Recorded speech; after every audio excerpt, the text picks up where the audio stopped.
All right, well, I think I'm going to get going. It's enough people to get started. The rest of them dribble in. So welcome, everyone. I am Warren Katz, Managing Director of the Air Force Accelerator powered by Techstars. And I'd like to welcome you guys to the Air Force Accelerator powered by Techstars Virtual Demo Day 2020.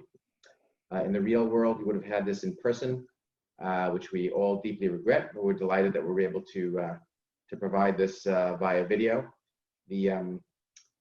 The layout is a little different this year.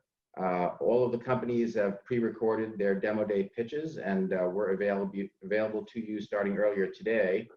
I hope that most of you on the line here today, right now, had the opportunity to go and look at those videos a little earlier, but if you did not, please feel free to look at them later. So without further ado, tremendously honored to have Dr. Will Roper here. As you all know, Dr. Roper is the $60 billion man. He spends all of his days signing purchase orders for intercontinental ballistic missiles, and then toothpicks for the mess hall, and then some long-range bombers, and then a few lawn chairs for Maxwell Air Force Base. So we're delighted that you're able to find some time to chat with us tonight. I really appreciate it. So you're kind of the progenitor of all of this very new acquisition activity in the Air Force that's been garnering all this notoriety. The accelerators that we're working with is one of the first things that you guys started. I wanted to start with rewinding about 3 years to when the 4 captains of the apocalypse came to see you or provided the outline of what they wanted to do with accelerators. What did you think when you first saw this idea for accelerators come across your desk, and what were you hoping that the Air Force would get out of it, and what did you think would the risk were? What was running through your mind at that time? Warren, it's self-evident. I mean, it's so clear when you come into a job like this. You're handed $60 billion, and for everyone joining, I mean, let me just start before we jump into the the content today, just saying, thank you for being a part of this. You are a part of something that needs to be a huge trend with the Air Force, the Space Force, and hopefully the military in general. So for all the companies, all the founders joining, just thank you. Warren, just thank you for your just extreme partnership over the last couple of years. And we have come so far thanks to just champions of innovation like yourself who have helped us to learn how to be a good partner.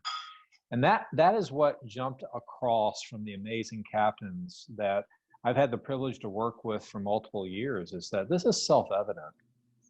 We cannot continue to work with the same handful of defense companies year after year, that because of the market dynamics of the defense program cycle, the defense companies that we work with continue to collapse every year because programs are so few and far between. You contrast that with the fact that in the Cold War, 80% of the R&D in this nation was done by defense. Now 80% of research and development is done by commercial innovation. And so the model has to change. We have to become a partner with commercial innovators, working with accelerators and startups to grow a new kind of defense industrial base in this century that does not create defense primes, but creates an avenue where technology companies can work in defense, can work in commercial tech, where the defense market is actually a helpful accelerant and bridge to getting you to commercial success. It's self-evident that that is the way we should work. And so from that very nascent first step of working with Techstars, with the Air Force stepping out and saying, perhaps we can use our funding, our market, as an accelerant to help companies be successful with us and then ultimately successful commercially. We have come so far. And I'm excited about our future because the model for this century cannot be the one that won the Cold War. We have got to use the military as an accelerant of emerging markets. And I'm so excited that many of the emerging markets where technology appears to be ready to change the world are right in the Air Force and Space Force wheelhouse. So I'm excited to continue to keep this momentum so that if you're a founder and you're thinking, well, I ultimately want to become the next Google, that the Air Force might be the way for you to get that initial growth path so that you can ultimately bridge towards that ultimate ambition, but you don't have to get there at step one. The military is a great first step because we pay a higher price point than the commercial market, and you don't have to get to the level of quantity that the commercial market needs to be successful with us. So shame on us that we weren't here a decade earlier, but I'm delighted that we're here now. Outstanding, outstanding. Let me switch gears slightly and talk about the new SBIR program, which is the sort of pointy edge of the spear as far as a lot of these small commercial companies go. Starting about 3 years ago, there was some drastic changes to the SBIR program, all for the better. The proposal format was massively simplified so that any company that makes a pitch deck could enter. The phase twos required an actual end user customer so that pointless science projects weren't getting funded. So it was actually something that the warfighter really could use and want. And also the recognition that a company that had good commercial prospects, whether it's co-funding from a venture capitalist or commercial revenue, was actually highly valued simply for robustness and as you said earlier, for contribution to the overall mission. A number of people, I'm sure, inside the Air Force were delighted with these changes, and some may not have been so delighted with these changes. So I wonder if you might share with us a little bit about some of these constituencies. I want to start with the warfighter, the airman who now, in my imagination, has a say over things that get made for him. Can you talk a little about any stories about warfighters and how they've reacted to this? Sure. Well, I mean, our warfighters are the biggest champions of this pivot. So if you're out there, if you're a founder in a commercial tech company, just understand that in the Cold War model, it would take 5 to 10 years to see anything happen. And look, it's very trendy in the Pentagon to like knock the process as if it was somehow bad or archaic. But look, I mean, it was cutting edge for its time in that era when most technology that changed the world came from military R&D. I mean, there once was a time, long before any of us can remember, when technology was expensive to create. You know, remember when there was a time when computers took up entire rooms and only a handful of governments and companies could have them. So during that time, the military and the government were fantastic innovators that pushed technologies forward that ultimately changed the world. I mean, the bread and butter of the Internet of Things were created for the military. So the Internet, satellite-based communications and navigation, antenna technology that allowed it to be miniaturized so we could put it on airplanes and satellites, that ultimately allowed those technologies to be further miniaturized and lowered in cost so that we could have them everywhere. That was begun under military dollars. But the fact that that was a great period where the government really did great innovation is fantastic, but we can't rest on those laurels. We have to change with the times. And bringing that 5 to 10 year slow development cycle where every new technology breakthrough required a breakthrough in science makes zero sense today. Most technology is applied today. We're still very focused on breakthrough fundamental research, but most technology is applied.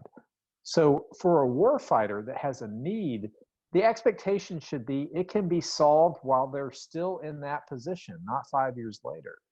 So as we have brought this amazing, energetic tech ecosystem to bear for real world problems that put lives at risk, that hinder our ability to do important missions like disaster relief, humanitarian assistance, right now supporting the COVID-19 response, we should solve problems the month, the quarter at which they emerge.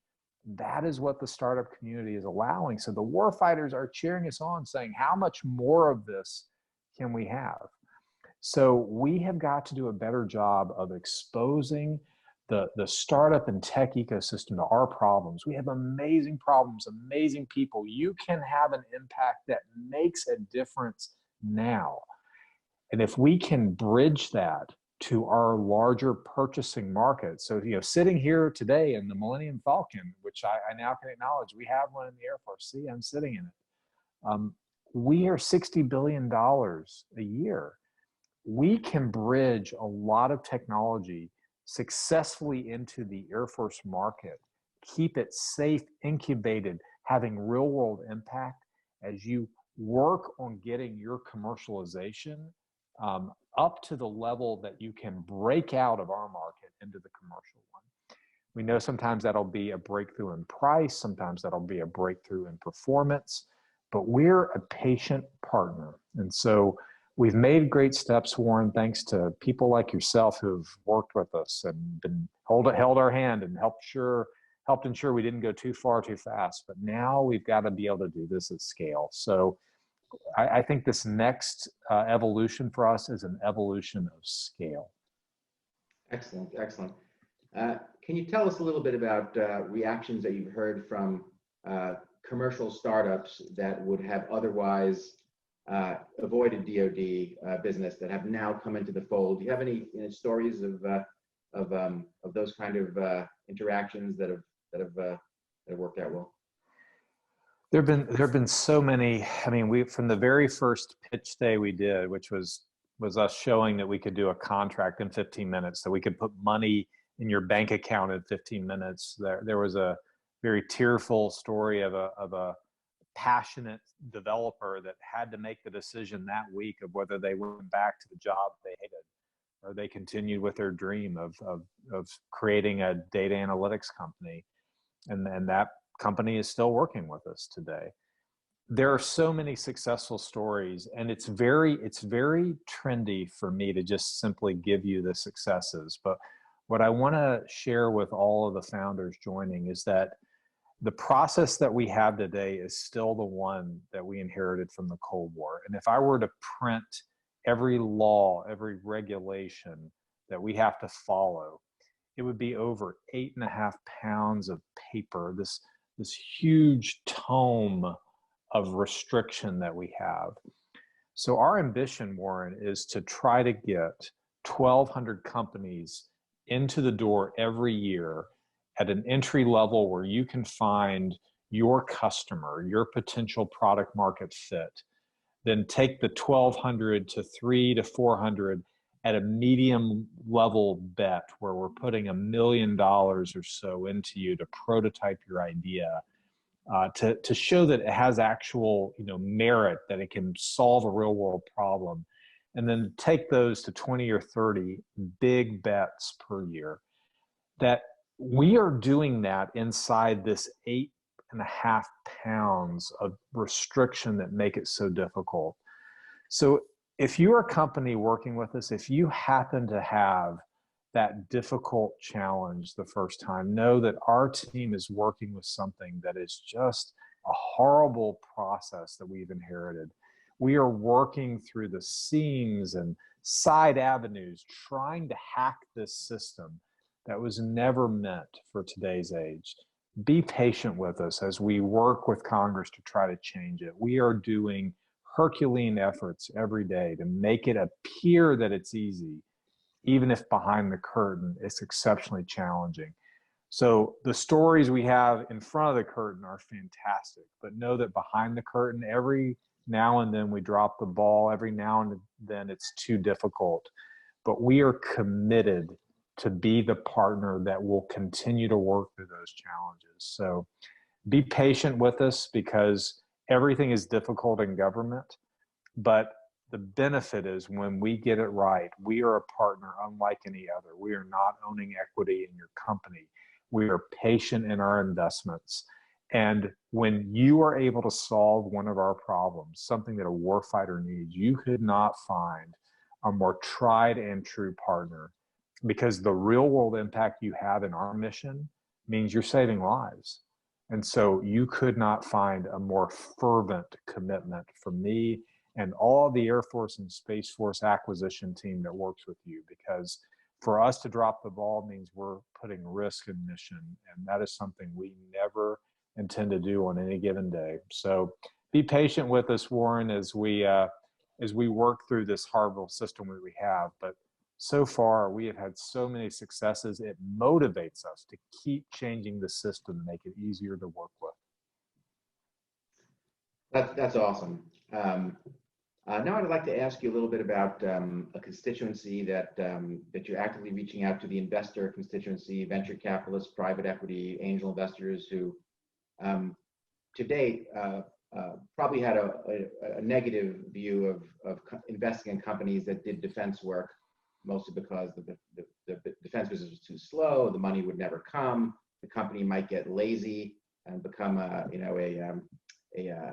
labor company. Can you tell us a little bit about how you're starting to, if you've seen any examples of the Air Force starting to change the minds of some of these venture capitalists and what the dynamic is going on there? It's a great question, Warren. I mean, ultimately, we're trying to convince private investors, venture investors, that if we put a company on contract, that means something in their world. And 2.5 years ago, crickets from the world of private investment. I couldn't get them to return my calls. And when I finally did, I had multiple major firms say the single saddest statement that I have heard since being in this job. And that is that they devalued companies that were on an Air Force contract. I mean, what a damning statement. How could we possibly compete long-term against competitors that we have in this world? How can we keep the military as vibrant and dominant as it has been if companies working with us are devalued? So that is not winning in the ecosystem that we have today that is primarily commercial, with also 20% of the R&D is stretching into defense. We've got to find a new model. So our journey has been to try to flip the script on that, to get those private investors to change their mind, to think that working with the Air Force is not just an okay thing, but it's actually a great thing. It means that you're going to be more likely to be successful. So the journey we've been on, Warren, has been to bring the investment arm of the Air Force. So AFWorks is a fantastic organization. We have been working on a process that allows a company that ultimately wants to become commercially successful to be able to work with us towards that ambition. That is the Air Force Ventures, or AF Ventures process, which we didn't have before. We had no way to work with us if you ultimately wanted to be a commercial success. So we have been pathfinding this process, leveraging commercial solutions offerings and open topic solicitations where you don't have to know us, you don't have to know a warfighting mission, you don't have to speak military to work with us. Just bring us amazing tech and we will find your fit within our market. And then pairing that with medium-sized bets that we do live. We do as a live pitch event, just like a Shark Tank, where your customer is there, but the customer has to bring their own checkbook. And that has been a huge delineator in our process. When the customer puts their money on the table, it means something completely different to a private investor, as opposed to us just putting investment dollars in them. Like, you know, R&D investment dollars, there's a ton of that in the nation, but money from a customer that's a purchaser is rare.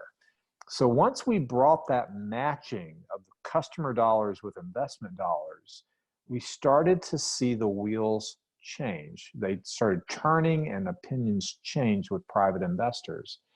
And so I went from having, you know, large firms who didn't really want to talk with me because there was no value for them, to them having the phones ring off the hook, wanting to know which companies are we going to be working with and what do we see in them. And I'm excited to say that last calendar year, we went from less than 1-to-1 commercial to government matching. So 75 cents on the dollar commercial to $1 government, to $3.10 commercial to $1 government matching. What a huge flip. What a huge paradigm shift in a year. And now those large investment firms have told me for the first time that if you are on an Air Force, and I would say now Space Force, since we're one department, contract, they are raising your evaluation. And if we are putting you on a medium or a large bet, they are matching it without doing any further due diligence because they believe in our process. That is exactly what we're looking for. We want to be the good housekeeping seal of approval for our market so that if we put you on contract, that immediately means something to private investors. You don't have to repitch them. You don't have to learn to speak military. Just tell them you're on an Air Force phase 2 contract, and that means they should match exactly what we put in, if not more. Outstanding, outstanding. So not everybody is happy with this change. There were people who were operating in the old system whose cheese got moved, and now something's wrong. Tell us a little bit about what's going on there. How are you? What message are you giving those people? Yeah, if you want to have fun, try changing something in government. It's a blast. Yeah, I mean, it's the old paradigm of creating change of any kind is that the fact that change hasn't happened naturally says that there's a predilection of the status quo to continue to embrace the way that it is because it's benefiting from it. And so what I view is that the status quo allowed companies that truly understand how to work the circuitous path to get a government contract. It allowed them to have preferential advantage. If you're a company that just wants to work in tech and you don't have former government employees or military officers, you don't have that unique advantage. Our process was opaque. You had very little chance of navigating. And because our contracting process was so slow, you couldn't put us on your critical path.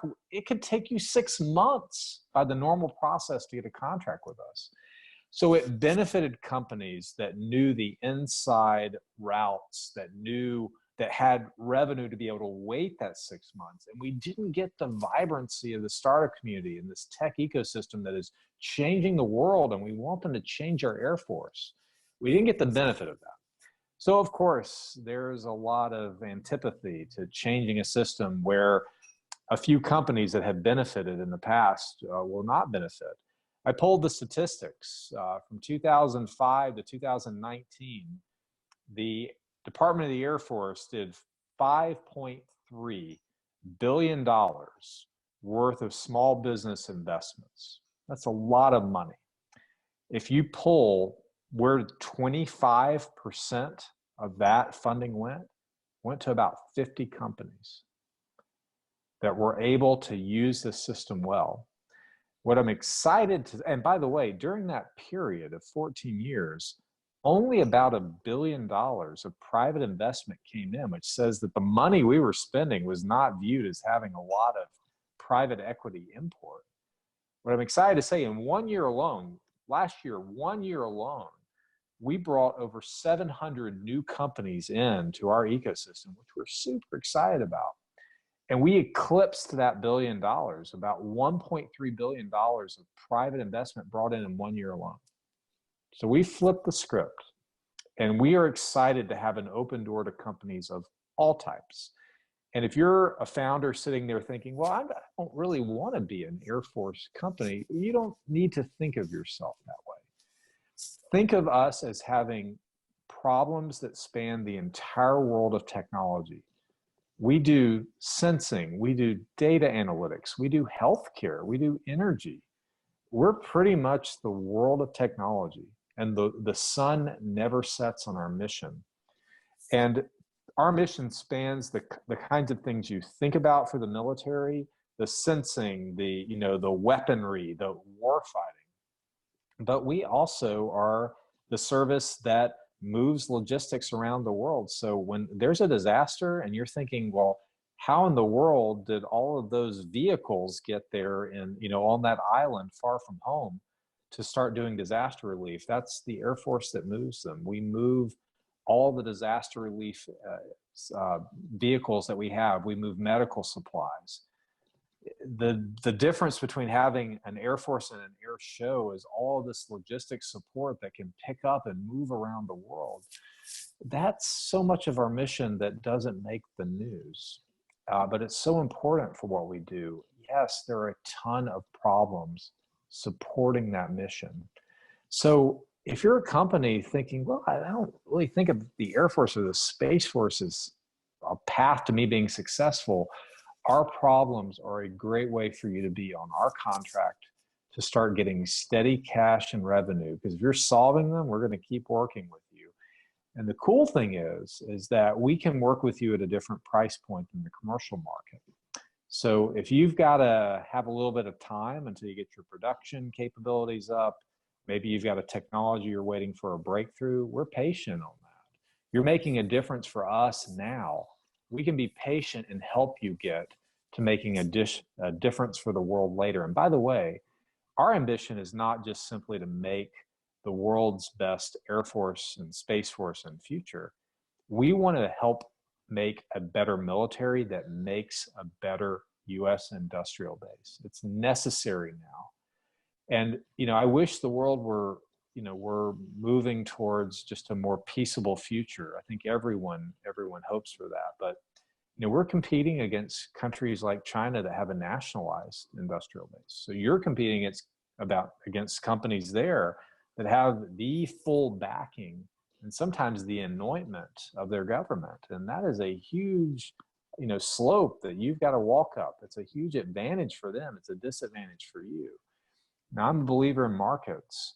So what I'm trying to do is bring the military market to bear in a way that doesn't anoint companies, but simply allows the advantage of working in our market to slingshot you towards commercial success. I think that continues what has been so successful in our country in a way that makes sense in this century without adopting that nationalized industrial-based model that I think will have downsides and detriments in the long haul. That's outstanding, that the advantage that current defense contractors have because they understand the bureaucracy is now being neutralized. That's really very important for companies that don't want to become experts in government bureaucracy. So one last question. I want to be respectful of your time. We're a little over, but happy to have you as long as to chat.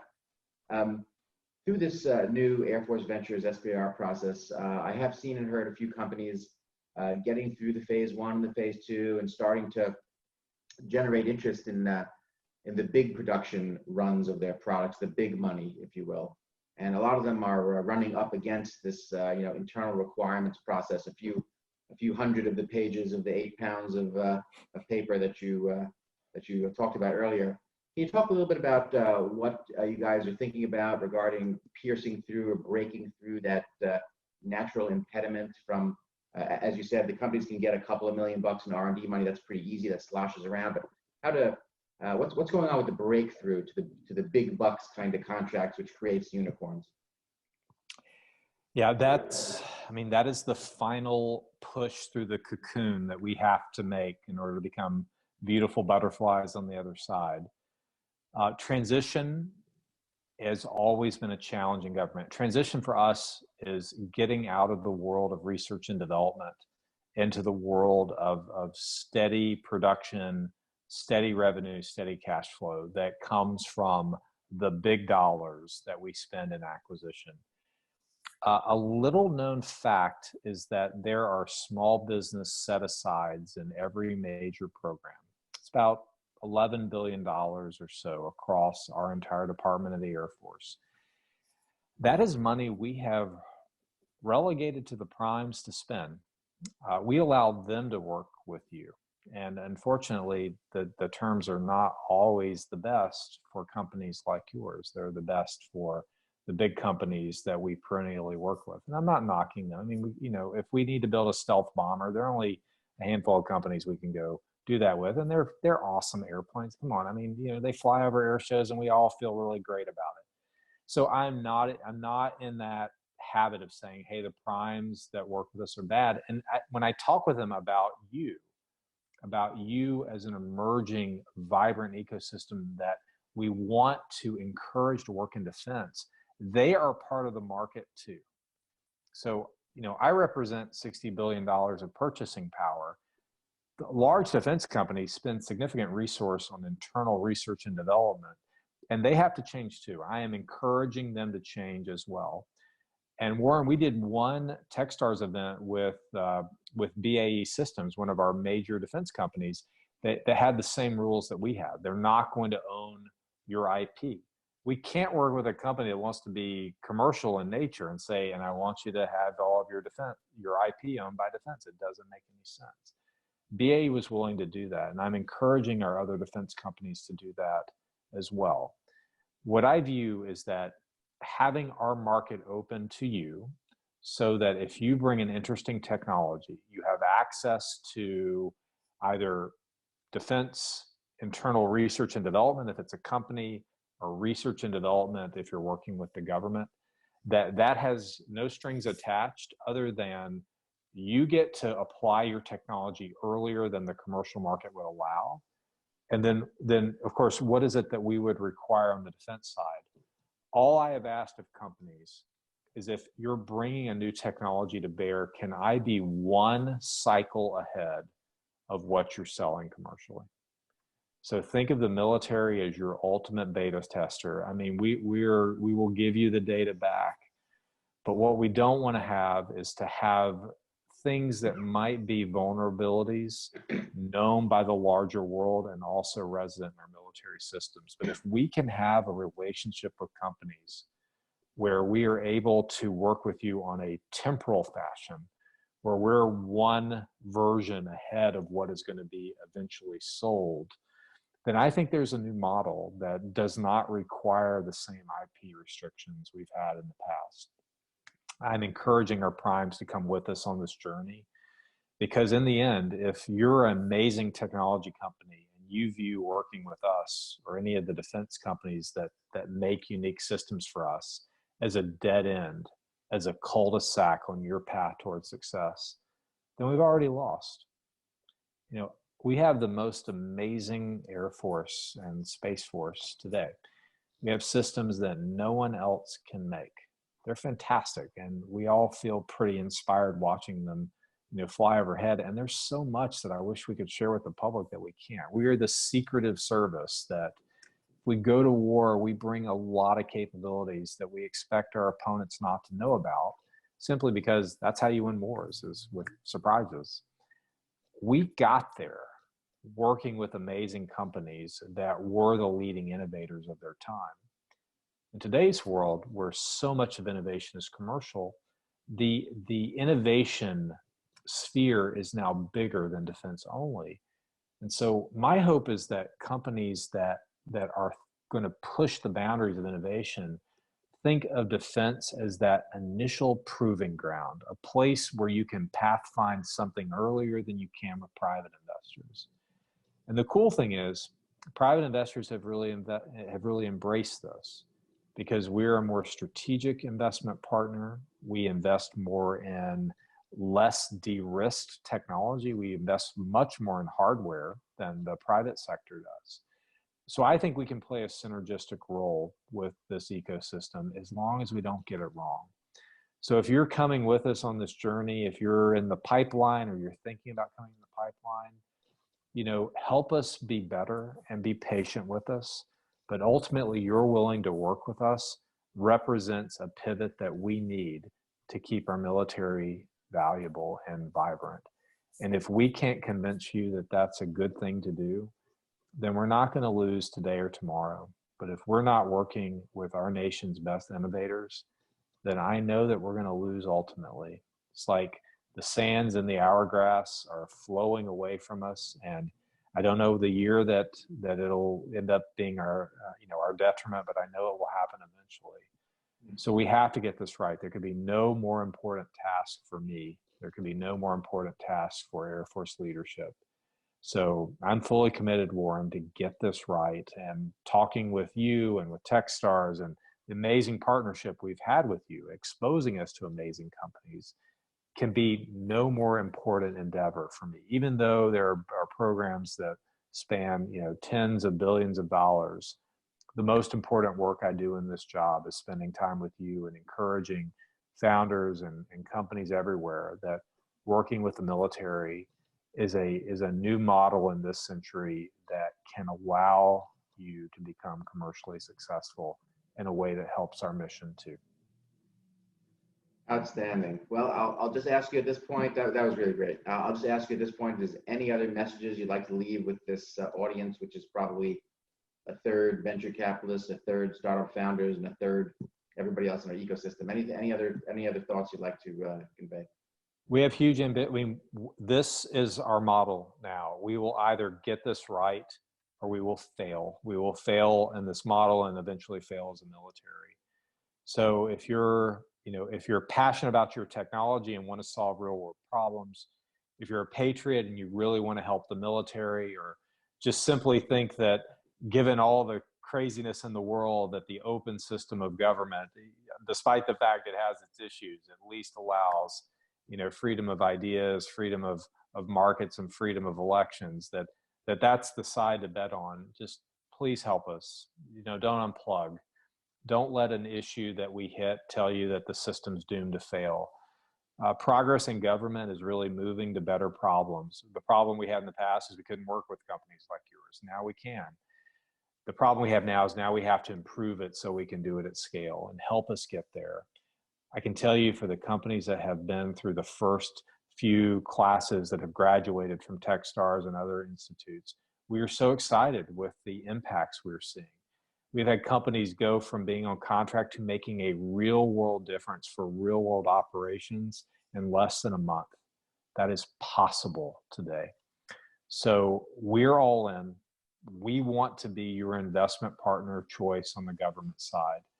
The Air Force was founded as the new service that just had to love technology. Basically, whatever the new technology was, figure out a way to make it matter for national security, and we are getting back to that. And so you could not find a more passionate and ardent supporter of what you're doing, and spending time with you, Warren, is a hero of trying to span this bridge between the startup world and the government. I'm a huge fan of yours, and it's just a delight to be able to play a part in helping make that bridge more resilient, more robust, so that more companies can cross over it. And the more that do, the more hopeful I am about our future, not just on the military side, but our nation as a whole. Wow, that was pretty rousing. I'd say everybody on this call right now should be delighted by the future they can have with the Air Force, and being that early partner that could really pull them out of obscurity and help them those early and seminal, important first days of their company. Dr. Roper, I want to thank you from the bottom of my heart. This has been outstanding for you to allow me to ruin your evening and do this from home. I really do appreciate it. Obviously, reach out for anything at all that we can ever possibly do for you, but we're delighted that you could join us this evening. Thank you very much. My pleasure, Warren, and for everyone joining, the investors, the founders, best of luck with your Techstar kickoff. And I truly, truly hope to be able to see you either live or virtual at an Air Force event soon. And best of luck, and thank you so much for being here this evening.